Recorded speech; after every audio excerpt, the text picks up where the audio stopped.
Hello, everybody. Let's give it a second here. There we go. Hello, everybody. Welcome. For those that I have not met before, my name is Lori, and I am a business and personal brand success coach who helps freedom-loving coaches, consultants, and strategists to grow and scale sustainable, location-independent businesses and personal brands, whether they are startups or scaling, and we support them long term so that they'll never need to look back in their rear view mirror at that 9 to 5 life again.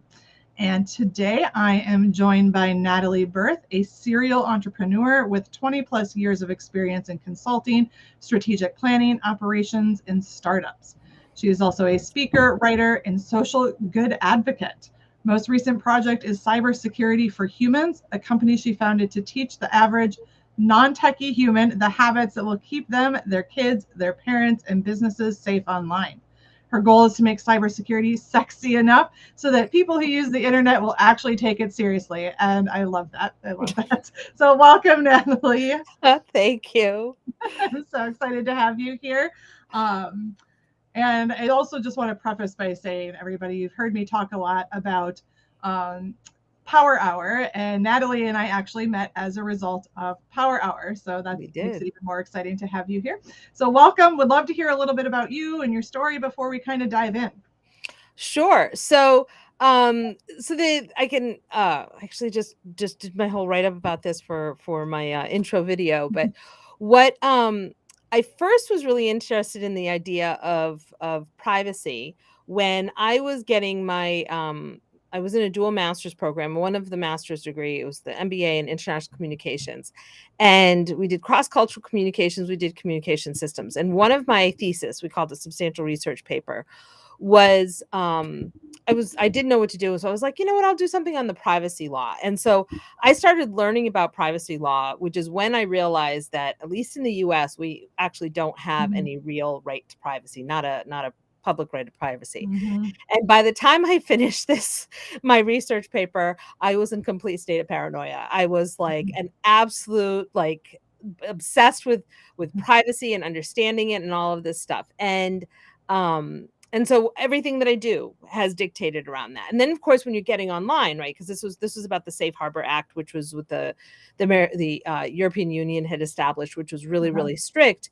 Was it was just going to get worse, tighter and tighter, right? The problems with privacy online were going to get more difficult, and being able to protect our information was going to be more difficult. Fast forward several years when I was working as a business strategist, right? Which I still do sometimes, but I was working as a business strategist, and I knew 5 entrepreneurs in my circle of influence who lost within a 2-week period had lost their access to their websites because they had given their developer the only access and information to it. And so one of them, 2 of them had somebody who didn't pay their hosting bill. One had somebody left over. Somebody else had a former business partner came and stole the website. I mean, it was like all this crazy stuff had happened, and I'm thinking, why would you give all of that away? And I didn't realize how much people didn't know. And Mhm. so that's when I started kind of like talking about it and doing about it more, and realized that that the habits are really simple. Of course, like, oh, I've Mhm. used the same password and username Mhm. combination, and that ends up causing a lot of problems. So that's how I ended up getting into it. And I realized everybody is focused on the back end or teaching Mhm. kindergartners. I wish this was not true, but it's true. There are courses online on how to teach, the K through 2 on how to learn how to hack systems. There's nothing online that I could find on how to stay safe. Which is insane to me. Like, seriously, kindergartners, people learning Kindergartners, how to hack. Seriously. the back end stuff. I thought I was kidding. I was like, oh, this must be something I can look at to see if they're doing stuff for parents. And I was like, what? Teach my kindergartner why would I want my 5-year old learning how to get the back end of stuff, especially when you're like trying to protect them, especially at that age with everything online. You've got parental controls in there. You don't want to be getting around that stuff. Oh, so Oh, yeah, that's insane. And I know you and I have had some conversations before, which is why I'm so excited to chat. Because, well, I know you've actually talked to one of my clients who has been um, affected, but I've had multiple clients who have been hacked, lost their Instagrams, like just so many of these situations happening. And, our audience, as you know, is primarily, almost exclusively remote based, online entrepreneurs, many of them digital nomads and traveling. And many of them, myself included, I believe, are probably not doing things the best way that we can to keep ourselves safe. And, you know, even a year ago, 2 years ago, 5 years ago, like we didn't have to do the things that we have to do now. And I think it's so important. And I love how you talk about it in terms of making it sexy, because a lot of times, like people like me, who are not techie necessarily, we cringe at the idea of cybersecurity, so then we just don't do anything, right? Right. So what I always say is, like, I used to not use the word cybersecurity, but this is sort of like when my kids were in elementary school, they're like, well, we don't like to use the word math because it's kind of scary. And it's like, well, if you have an aptitude in math, it's not scary. And what we need to do is use the word math and make it not scary, just make it fun and interesting. And we really need to do that with cybersecurity. Um, Mm-hmm. 95% of all cyber breaches are due to what's called the human factor. And that basically is, the human factor is simply what people are doing or not doing that puts them in bigger danger. Mm-hmm. And another statistics, and I know it's not directly relevant to your audience, but it gives you an idea that the big companies are so serious about this. 25% of the people who are fired from Yeah. large companies are fired because they screwed up on their cybersecurity. Yep. And so, and the reason they do that is because, like, it's no, I think people always think that the biggest problem, especially with small business owners, I don't have anything that anybody wants. It's not that really that big of a deal. It's, why would they want me?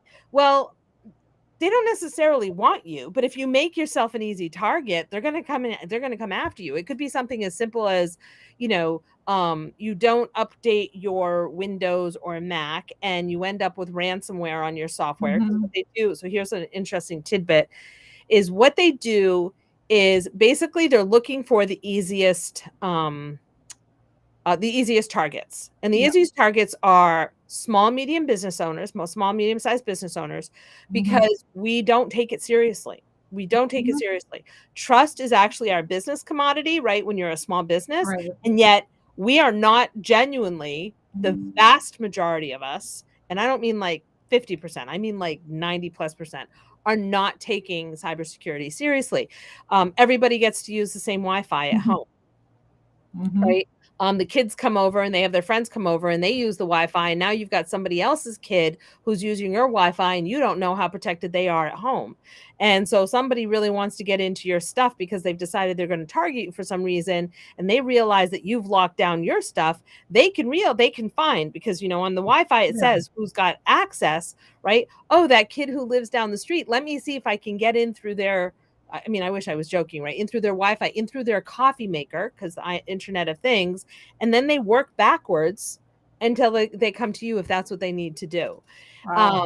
There's, I mean, it's scary, That's right? amazing. Like, I've never even thought about that. And now just one thing that popped into my mind too is like, sorry to be bluntly honest, guys, but your teenage boys or your husbands or partners watching porn, for instance, right. like like you don't even think I've never thought about So that what's type of stuff. interesting is like a site like Pornhub, the Mm-hmm. well-known sites Yeah. actually probably are really strong and keep a lot of stuff, like they're constantly cleaning the stuff.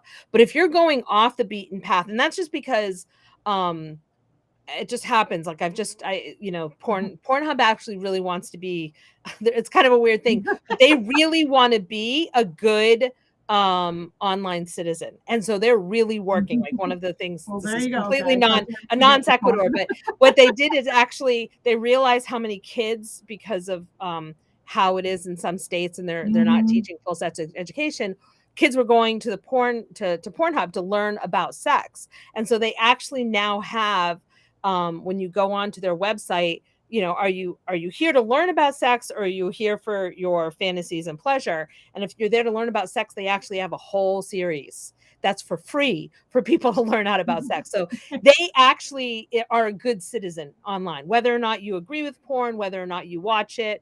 Mm-hmm. So I'm less So, worried about but go that. there then if you're looking for porn, guys, and keep yourself safe. Make sure you're watching on Pornhub. But on the backside, and I don't know about OnlyFans because I know that's kind of like a fetish, and that goes through the whole gamut of stuff. But I would be more concerned about the websites that are not as well known and don't necessarily have they're not necessarily trying to be good citizens, right? Good what's the word I'm looking for? Digital citizens. That's what I'm Yeah. so it's a kind of an interesting thing, but as digital nomads, right, or as where you want to go, there's you're if you're collecting people's information, their names or their birthdays or their email addresses. A lot of us are using third-party payment systems, so we never actually have access to their credit cards, so you don't have to worry about that piece. But they're just kind of they'll do something what's called a wide net. Bad guys will come in and they'll just try desperately to do this. And if they have your, and this was your client that we ended up talking to, you know, her email and username password, the combination, Yeah. you know, if she's using that on absolutely everything, then that's like a really good time because now they've got Yeah. access to everything and they build a profile. And so sometimes it's just a matter of doing this information, but they combine all this stuff in the dark web, and the better profiles make money. And how much do you figure if you got broken into it would cost you? Well, you know, to be honest, like I don't necessarily know the dollar amount, but I know that if somebody broke in and, for instance, took my Facebook account or my email account, and then they have access to everything, right? You know, and they are able to steal absolutely everything from me. Like and I've seen this happen to people where they've lost their primary social media account for their business because they've been hacked, and it's literally like you're at square one, especially if you don't have an email list built. Right. So how many days? How many days of I mean, well, if I lost my, for instance, let's say I lost my Facebook account, it's linked to my Instagram and my Facebook, my personal, you know, account, my business page, my Facebook group. Like it wouldn't even be days, honestly. It would It'd be be months because months. if I couldn't get this group back, then yeah. Sorry, somebody just wrote a comment. I'm not sure who that was. Oops, that would be me. Yes, girly. Yeah, yes. Make sure absolutely that you change your password in every account. And I know that Natalie is going to talk though about some options for all of us to use that are I going to help will. to keep I us will. safe. But I just want to let you know that however long it takes you and what the value is, which is essentially priceless, but Mm-hmm, let's just talk about the time and money, right? It's thousands of dollars. It's mm-hmm. possibly tens of thousands or hundreds of Oh yeah, thousands of dollars absolutely. lost. You know, that little piece of information is getting sold for a handful of dollars. You're lucky if it's Yeah. worth 20 bucks on the dark web, right? And then whoever buys it for whatever little dollar amounts, like that's even the insult, right? You're going to cost me my livelihood in time and money and like, you know, the headaches and heartaches, and then it's only worth like maybe 10 bucks. Like that's like insulting. Right? Like, Yeah. how can I not be worth this much more money? And then someone impersonates you, and whatever it looks like, and then you're screwed, right? Because then you've got the trust issues. Other people are coming back and forth and Mm-hmm. doing this, um, and it's really really difficult. It's hard to recover, and so there's a lot of stuff that we can do. I Mm-hmm. mean, for example, one of the things we talked about is using a password management program. Mm-hmm. Some accounts need to be authenticated before they open, right? They do, but it's also not as hard as you think it is, right? Like nothing is 100% um is 100% safe. Yeah. Uh if they can access, so here's an example. If they can break Mm-hmm. into your Facebook account, Facebook and Instagram, I think Instagram does. Instagram is really weak, but if they can get into your Facebook account, you can get a series of numbers to code to bypass so that you don't have to use two-factor authentication. Yeah. Your Now, if you yep. have right two, it's called MFA, multi-factor authentication. It used to be called two FA, but if you're using multi-factor authentication, you are much better off. It is actually something that you are much better off. But if you're still using the same password and username and password on all of your stuff, you're kind of screwed. You're kind of like, it's inevitable that It is. you still have everything else to worry about, because not everything needs, because a lot of times what people do is the MFA is actually optional, and they'll be Yeah. like, no, just remember my browser. Right. And so, but if the Mhm. keylogger, if you end up with keylogging software on your thing, which literally tracks all of your passwords and everything that you type, or if you use what else?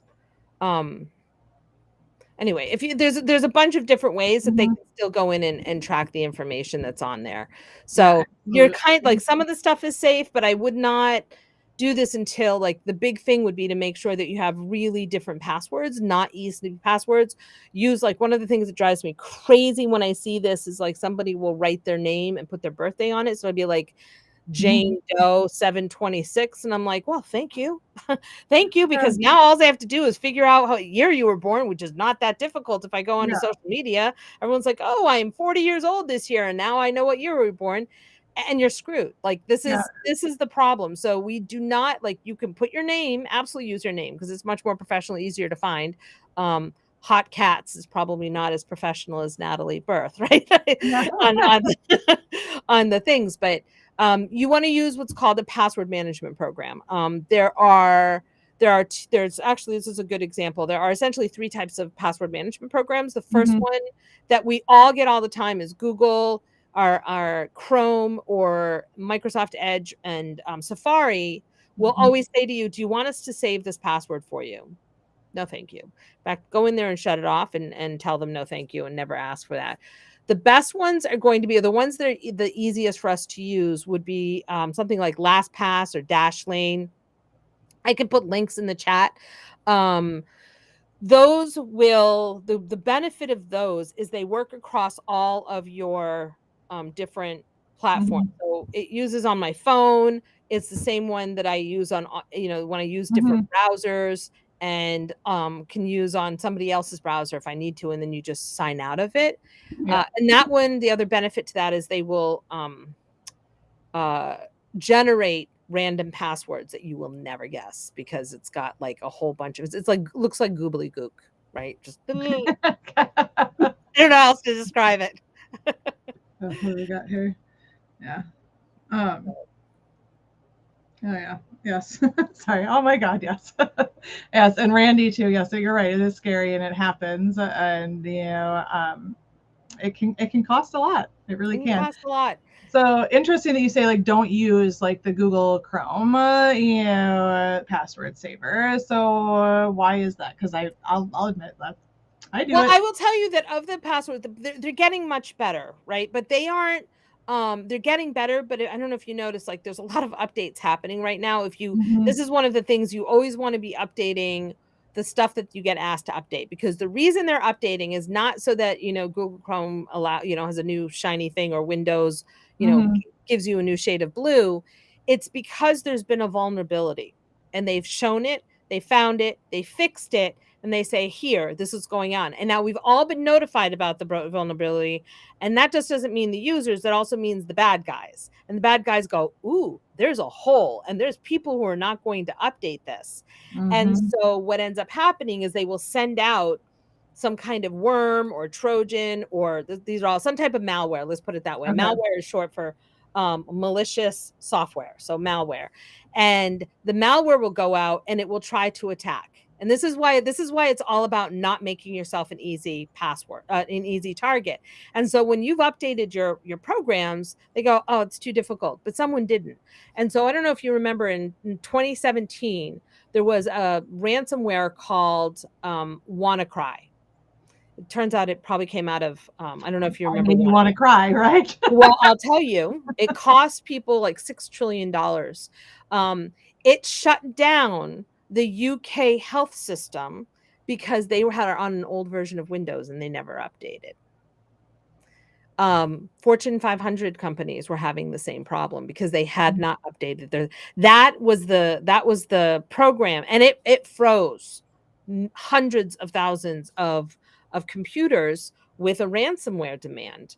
And the problem is the ransomware demands back then were like, a few $100s. Then they went up to $1,700. Mhm. Now they're running about $507,000. Like it's gone up a lot. Although apparently I just read an article that they are now allowing victims time to repair their reputation before they expose people for getting caught with their pants down. But it's such a crazy world. Wow. It is so sophisticated, and basically what we need to do, and this is why I'm such an acolyte for this, is we need to just learn the habits that keep us safe. Mhm. So the problem also with something like Chrome is if you saved everything in Chrome, and this is my biggest issue with Mhm. them, not necessarily just that they're not quite as safe. The Because you're using Chrome all the time, and so it's always open, so it's always Yeah. accessible, is that it's not as easy to use on your phone, because Mhm. unless you're in the same system, right? I can use, what is it called? The Safari one, but I don't my desktop is not a Mac, but my phone is an iPhone. Yeah. So then that's not going to cross platforms as well. And that's Right. that was something like LastPass or Dashlane or any of the 500 different versions that are out there will do. So, and one of the advantage of LastPass is they do have a free version. It doesn't have Mhm. all of the bells and whistles, but it does have the same level of safety. So I'm a big fan Okay. of LastPass, and it's also Yeah. one of the least expensive ones. I will say after our last conversation, I have started Yay! moving over to LastPass as a result of that. So what about so that's password security, right? Yep. Let's talk VPNs because that is something Yes. I know that we touched on that I am not super familiar with, but I know especially whether we're digital nomads or even if we can talk, most people I think are solopreneurs in our audience, but I do think a lot also do have VAs, myself included, that are overseas and working on our accounts, not using VPNs. So what, yeah, just What does the what do we VPN do? do? Yeah, what does that Yeah. mean? So actually, this is a really good question. There's two components to this. The first is the type of browser that you use, and the second is your internet access and whether or not you use a VPN. VPN stands for a virtual private network. But so the browsers that you can use, you can travel the public way, right? Then you're Mhm. using Chrome or Edge or whatever. And that what that does, if you're not in privacy mode, that basically says, oh, Natalie is in Washington, D.C., and this is what Mhm. she's doing. And she's interested in red shoes. And so we're going to pop up ads for red shoes. Most of this is marketing, but the problem is it's not just marketing. If it's just marketing and nobody was using it just for marketing, then Mhm. yeah, go ahead and show me all the red shoes that you can find, or whatever the face wash that I'm using this week, or the cat food. Like, I don't care. But the problem is they're not the only ones who are looking at it. They all put little cookies Mhm. on your thing. Everybody has to accept cookies now, and that also happens. And so when I go back and visit a website that I haven't seen in a while, they go, hey, Natalie, welcome back. And I'm like, oh, I haven't been here in like 4 years. They Mhm. know, because if I'm using the same computer. Yeah. So if you're in private mode, it hides that header so that they don't know that information. So that's private mode. Now there are some browsers like Mhm. Firefox and Brave and DuckDuckGo that are automatically on private. Like, that is their Okay. MO. Firefox, I think you can use public, but most they're automatically on Okay. private. So So is private that like the incognito mode, yeah, for incognito. Chrome? Okay. It's like incognito, except Okay. there's been some question about Chrome not being as incognito as they're supposed to be. I was like, how do you know I wanted to buy red shoes? You're supposed to be an incognito. So those are the browsers, right? And then if you really want to get, deep and dark, if you want to access the dark web, there's Tor, the onion browser, Tor. So there's that. Then the VPN. So then you use your internet access point. So Comcast, Verizon, whatever you're using. Right. Those are the two big ones, Xfinity, whatever. Um, they can track the access point. They know that I'm getting onto the internet using that access. Okay. Mhm. And then my browser is telling everyone where I'm traveling. In the virtual private network, What Okay. that does is it hides all of that information. So it keeps the company, keeps Verizon from knowing where I jumped Mhm. online. It is Okay. not 100%, but it's as close to secure as you're going to get. And so what people do, like this gets used, I mean, it's really good. Like we should all be using VPNs, but it becomes really important in parts of the world where they have to worry about censorship, especially if you're using a VA in places that may not have a stable government, or a government that tends to be more authoritarian or dictator. They don't want people to have access to Twitter or Facebook or, you Right. know, whatever it is, because they fear the repercussions. So that's when you would use a virtual private network. And they're not expensive. I mean, I could do the virtual private network from Verizon, but then Mhm. to me that kind of like defeats the point. But there are free ones out there. There's like, you pay something like 40 or 100 US dollars for a free lifetime access, which Okay. I'm not really quite sure how that works as a long-term business model, but whatever. You do it until they go out of business, or you pay an annual fee. And it's not terribly expensive, but it's definitely worth it, because then nobody can find you. And this goes with Chrome, extension called Viper, VYPER, Okay. that actually even hides that little bit of time, anything. So what happened, how do I describe this? It starts getting into technical stuff, but it ends up even closing the loop even more. There's always going to be a little bit of a loop that if someone can catch that split second when you can go onto a new page before Okay. everything gets hidden, the Viper will close that down too. So I was just reading it about this morning. I'm not sure if it's publicly available yet, but it seems to be getting some good reviews. Okay. Well, that's been like super helpful, guys. Like, I don't often say this about our videos, but yeah, it is so informative. Like, you have the ability to save this, whether you're watching on YouTube or Facebook, Instagram. I don't know if you can bookmark or not, but save this episode, because you are going to want to come back to this at some point. I guarantee you. I guarantee you. So, this has been amazing, Natalie. My pleasure. And I know that some people are going to want to connect with you. So I am going to pop up your contact information, but what is the best way to connect with you? So the at Cybersec for Humans, the IG, the Instagram thing that's showing up is actually also my handle on YouTube. I don't have the videos up yet. Okay. I've got to start uploading those, but it's also, bookmark that, because that will be stuff that's happening. And I'll be doing like posting stuff like this, but also how to use different programs, or just stuff that I don't necessarily offer in the courses that I do. Okay. And that's also on Facebook, is my same thing. And that is also my website, which cybersecforhumans.com. So Perfect. I tried to make it easy. I actually feel like I lucked out. The universe was like, yes, this is the right URL, and everything was still available. So I took it all. So that's Lovely. probably the best way. Anyone can DM me on Facebook Okay. as well. So either way Yeah. works. And those of you I'm that are still in the going with my Facebook married group, name. So I yeah, think it's Natalie's in closest. our Facebook group, Yeah, guys. still So in the you can Facebook also group connect now. with So her you're there. welcome to message me on this as well.